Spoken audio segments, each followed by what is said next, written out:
I'm CEO and co-founder of OBM. Today I'll be talking a little bit about energy management and kind of how that changed with the halving.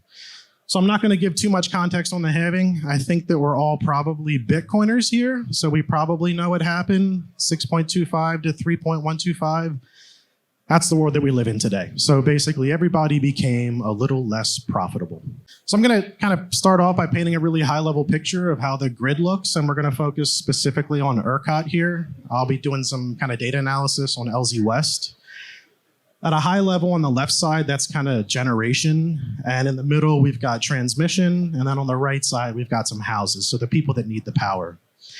If you're not familiar with LZ West, there's a lot of renewable production, so a lot of solar, a lot of wind.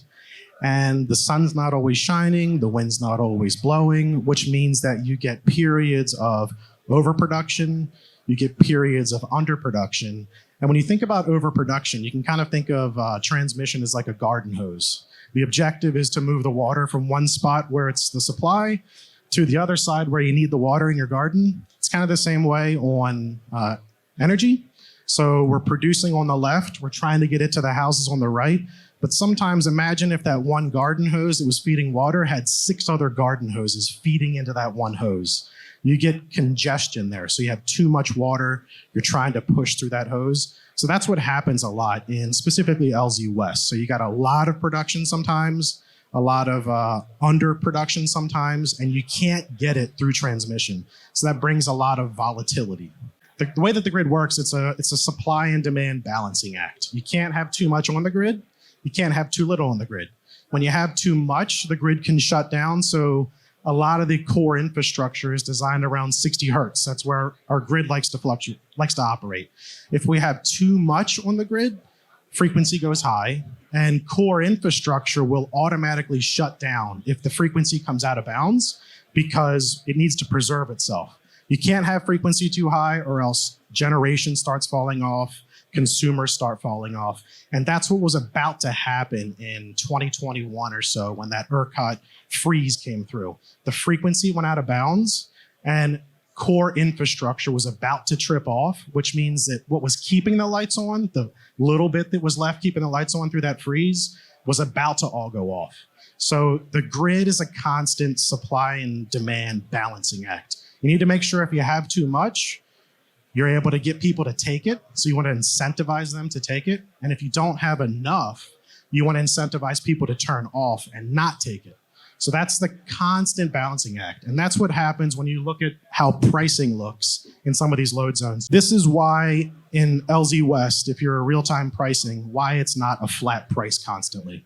So if you're a Bitcoin miner, if you're a load in LZ West and ERCOT, depending on what 5-minute period you look at pricing, it could be, looks like 8.1% of the time, the pricing's actually negative, which means ERCOT's basically saying, please take my power. It's free, go ahead and take it. And then there's also times when pricing's super, super expensive. So on the right, above $100 a megawatt hour, that's effectively 10 cents per kilowatt hour.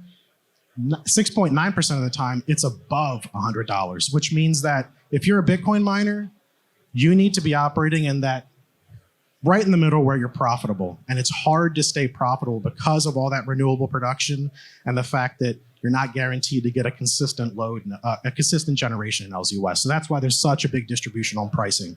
What this pricing looks like pre and post halving, this is a distribution, kind of shows how the pricing looks and how that affects profitability. So on the left side, view a red dot as times when you would be a miner in LZ West and you're not profitable. So to the left, we ended about 159.85 strike price, but very few red dots, which basically means that if you were just a miner in LZ West, you didn't have to turn off too much. There were a lot of periods where you could just stay on and benefit from that big chunk of yellow where it showed a lot of the pricing was right around $22 per megawatt hour.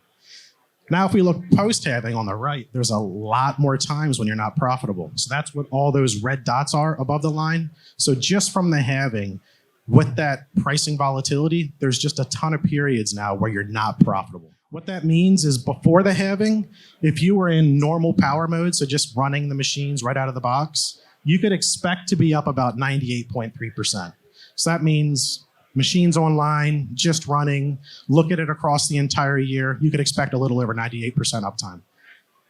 98.5 with low power mode. So Bitmain announced a energy saving mode where you can put the machines in low power mode. It increases your machine efficiency. But the way that the pricing actually works out in ERCOT, there's a lot of periods where that extra efficiency that you're gaining is not really saving you too much on the electricity costs because it's giving you an area on pricing where the pricing's just not settling.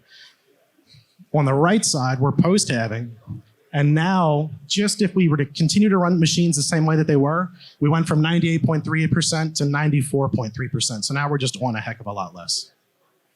Low power mode, not that much of a saver, gives you less than 1% more uptime. So really, the objective now in ERCOT and how it's kind of changed, you need to manage your uptime, make sure you're mining only when you're profitable because you're not profitable a heck of a lot more times. That's kind of what we do at a very high level. So we are software orchestration for energy management. We started off Bitcoin mining. We're stepping into the HPC space pretty heavily right now. As we go into the halving, energy management, making sure machines are online and offline is a very, very important part. We also supplement a lot of our customers with demand response revenue as well.